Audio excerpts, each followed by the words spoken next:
So picture this for a second. You're at home, minding your own business, and there's a knock at the door, right? Always happens when you're busy, too. Exactly.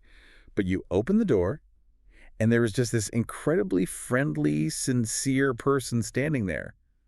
Warm smile, very polite. You think, I'm just having a casual chat with a nice neighbor. Right, it feels completely organic. Yeah. But what if that friendly person isn't actually there to have an open conversation with you? What if they are unwittingly executing this highly engineered psychological funnel? That is such a wild concept to wrap your head around because the authenticity of the person at the door is real, but it serves as camouflage. Oh, that's a good way to put it. Camouflage. Yeah, it masks this completely rigid, top-down architecture that's actually designed to bypass your critical thinking, and it happens long before you even realize you've been enrolled in a class. And if you happen to be someone listening to this deep dive today who, grew up in or around the truth, understanding how that architecture works is just a massive part of unpacking your own experiences. It really is. Yeah. It shifts the perspective entirely. So that's the foundation of what we're looking at today. We are focusing on a really fascinating German YouTube video. It's titled 004 dem Erstkontakt, which translates to Before First Contact, and the subtitle is Enjoy Life Forever. Which is a very specific reference, yeah. Right. And this video comes from a channel called Hilfe für Zeugen Jehovah, so Help for Jehovah's Witnesses. And it's hosted by this guy named Martin. And we should probably establish a crucial detail about Martin right out of the gate here. Yeah, definitely. So Martin and the creators of this channel, they are Christians, but they have actually never been Jehovah's Witnesses themselves. Which is an interesting angle. It really is. They are completely on the outside of the organization. So they're approaching Watchtower material from a purely biblical outsider's perspective. No internal conditioning. Exactly. They don't have the emotional baggage of having grown up within that specific system of things, Right. They aren't looking at this as former members trying to settle a score or something. Martin's stated goal is just to hold the Watchtower's current flagship study course, which is called Enjoy Life Forever. He wants to hold that up to the light of traditional biblical teaching. Just looking at the mechanics of it. Yeah, how the course is delivered, the theology it actually promotes, and the ultimate destination it steers a person toward. And he starts that whole examination by focusing right back on that publisher standing on your porch, the person knocking on the door. The sincere neighbor. Right. Because Martin makes this profound point that really sets the tone for everything he talks about. He truly believes the individual Jehovah's Witness, the publisher at the door, is genuinely sincere. They aren't trying to trick you. No, their intentions are completely honest. They truly believe they are engaged in life-saving work. And he actually goes out of his way to emphasize how much he loves Jehovah's Witnesses as people. Right? Like his theological stance is that the actual person of Jesus Christ is the truth that sets people free. Right, not adherence to an earthly organization. Exactly. So he draws this really hard line between the sincere individual and the massive institutional machinery operating behind them. Which is an important distinction to make, because that sincere individual, they're operating inside a sealed environment. What do you mean by sealed? Well, Martin points out that publishers are kept in this strict information bubble, and it's engineered from the top down by the governing body. Oh, okay. They're explicitly instructed to only consume, trust, and distribute Watchtower literature. Any kind of outside theological critique is heavily discouraged. Or just outright forbidden, honestly. Right. So when they come to your door, they aren't sent out to independently explore the Bible with you. They are there to deliver and defend a very centralized, non-negotiable narrative. Wait, so if the publisher at the door is genuinely sincere, doesn't that make the initial conversation feel, I don't know, incredibly authentic to the person answering the door? Like, how does Martin say the organization capitalizes on that? That is precisely the magic of the first contact strategy. The publisher's genuine conviction completely masks the institutional agenda. Because you respond to their emotion. Exactly. If someone knocks on my door and their voice is trembling with earnest concern for my future, my natural human instinct is to just lower my defenses. Right. You're not thinking, oh, this person is executing a manual. You're just reacting to a fellow human being who seems to care about you. You don't realize you're interacting with a highly trained representative. The sincerity generates trust, and trust is the necessary lubricant for this whole funnel Martin describes. So let's talk about the mechanics of that funnel, because Martin actually dives into jw.org and looks at the Life and Ministry Meeting Workbook. Which is fascinating because that's the behind-the-scenes stuff, right? Yeah, these are the internal instructions given to the publishers. When they make that first contact, they're trained to offer this really thin, seemingly harmless 3-lesson brochure. It's like a starter version of the big course. Exactly. It's also called Enjoy Life Forever, but it just covers super basic questions.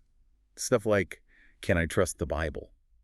Or does the Bible give hope? I mean, anyone with even a fleeting interest in spirituality might nod along to that. Right, the barrier to entry is kept intentionally low. Very low friction. And the instructions tell the publisher to merely cover those 3 simple lessons, basically just to gauge interest.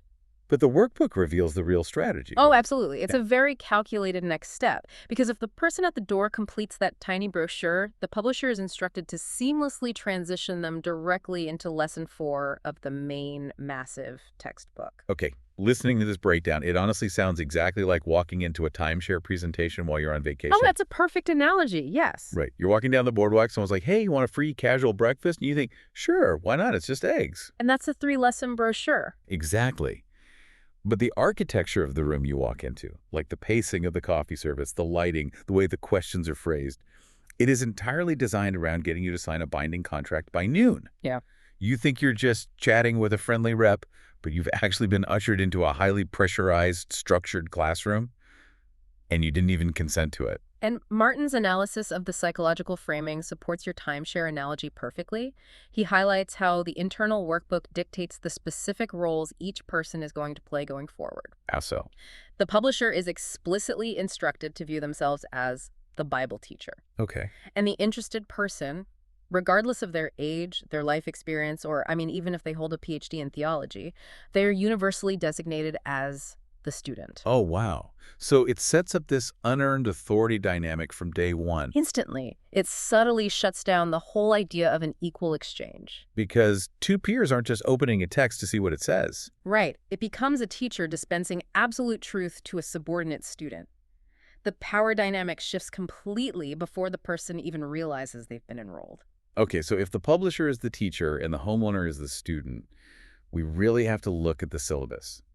Because Martin is incredibly critical of the Enjoy Life Forever material itself. He is. He makes the bold claim that it shouldn't even be classified as a Bible study. Which is a heavy claim. What does he call it instead? He calls it a faith course. He says it's a curriculum engineered strictly to enforce Watchtower doctrine rather than actually explore Scripture. So how does he contrast that with, like, a real Bible study? Well, he gives an example of traditional exegetical Bible study. Like if you were to sit down to study the Gospel of Luke, you would start at chapter 1 and you'd just read through the narrative. Right, you look at the whole thing. Yeah, you analyze the historical context, the author's intent, the cultural backdrop of the first century, and the actual grammatical flow of the paragraphs.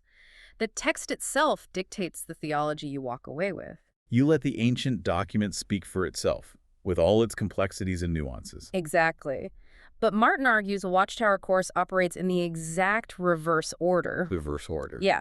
The theology is predetermined by the governing body, and the text is forced to serve it.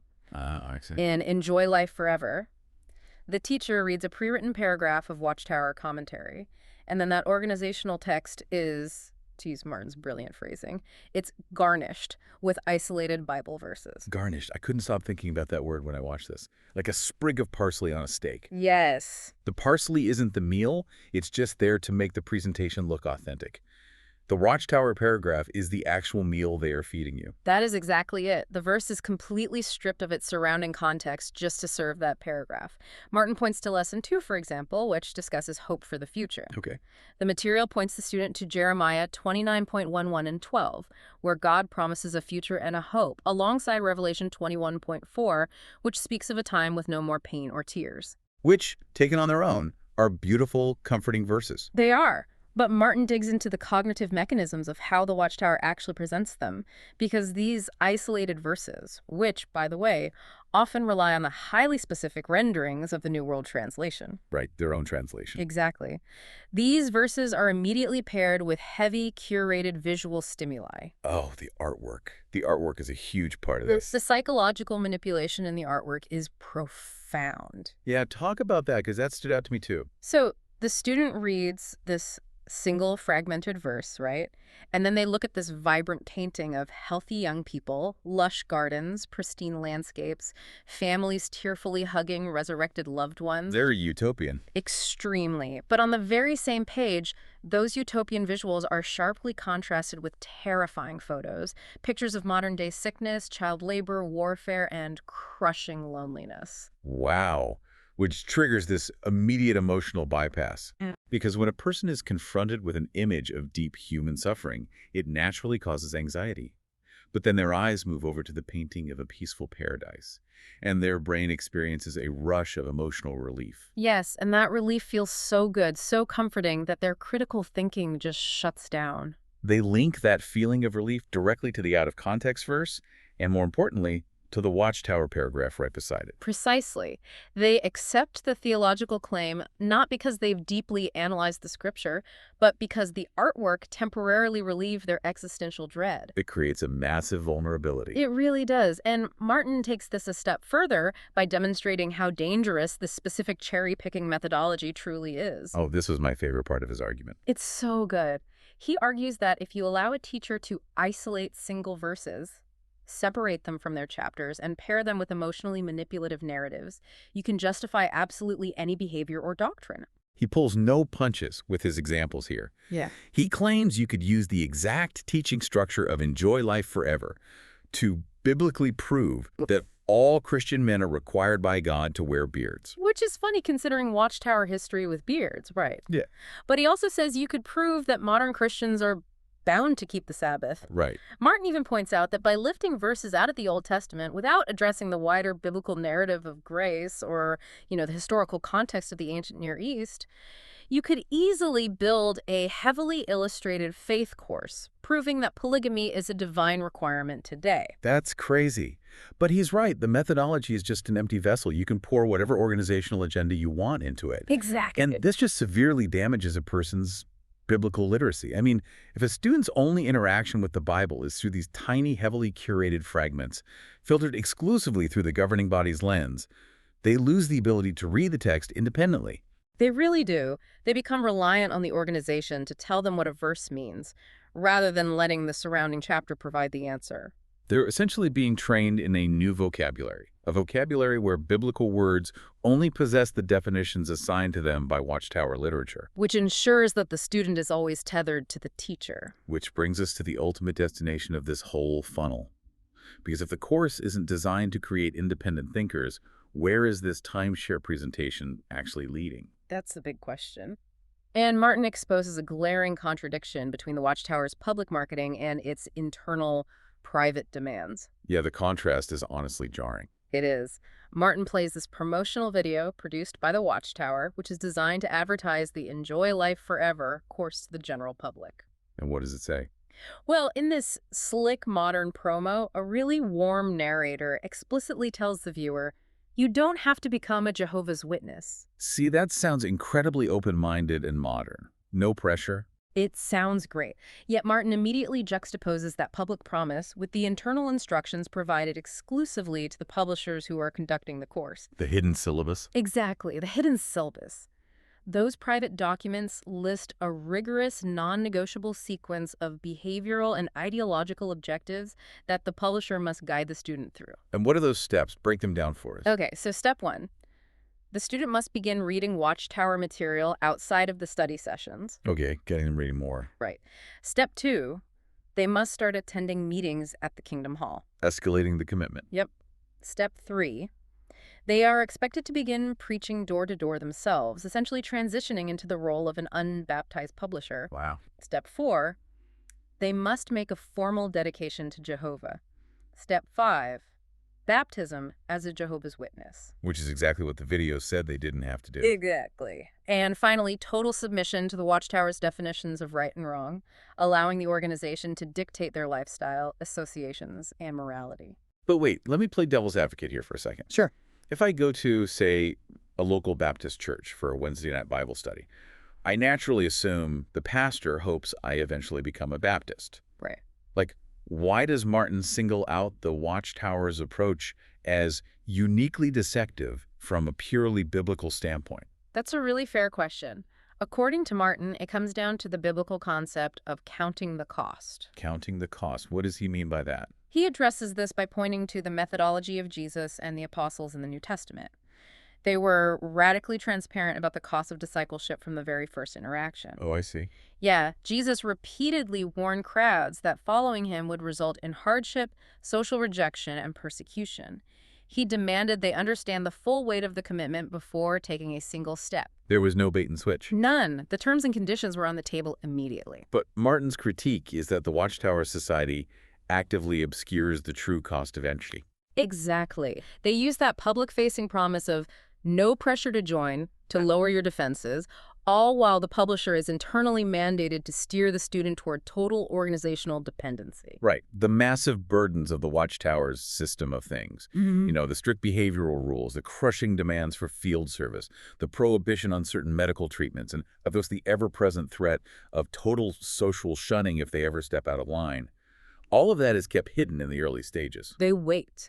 They wait until the student is completely emotionally reliant on the vivid pictures of paradise and the promise of reuniting with their dead loved ones before they reveal the actual price of admission. So by the time the student realizes the magnitude of the commitment required at the Kingdom Hall, walking away feels impossible. It feels like they would be abandoning their only hope for survival and salvation. The whole concept of the truth has been systematically redefined for them. It's no longer about a relationship with Jesus Christ, like Martin advocates, but about absolute, unquestioning adherence to the governing body. And by then, psychological lock is completely secured.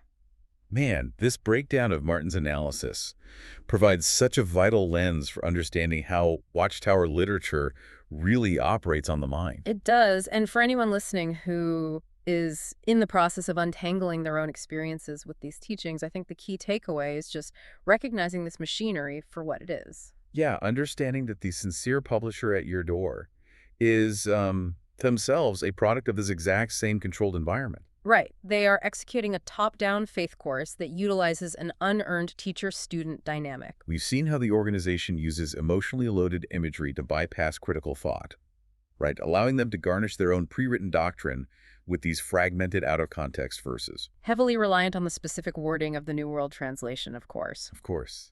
And we've uncovered the profound contradiction between the organization's public claims of offering a no-strings-attached Bible study and their internal step-by-step agenda. An agenda designed to funnel the student directly into baptism, door-to-door preaching, and total submission to the organization's rules. It really is an architecture fundamentally designed to prevent true biblical literacy. It is. Which leaves us with, I think, an essential impulse for reflection today. Yeah, let's hear it. For anyone navigating this complex journey, consider this. If a study of the Bible truly allowed the ancient text to speak for itself, it would not require a highly curated, image-heavy organizational manual to steer your conclusions. That's a powerful thought.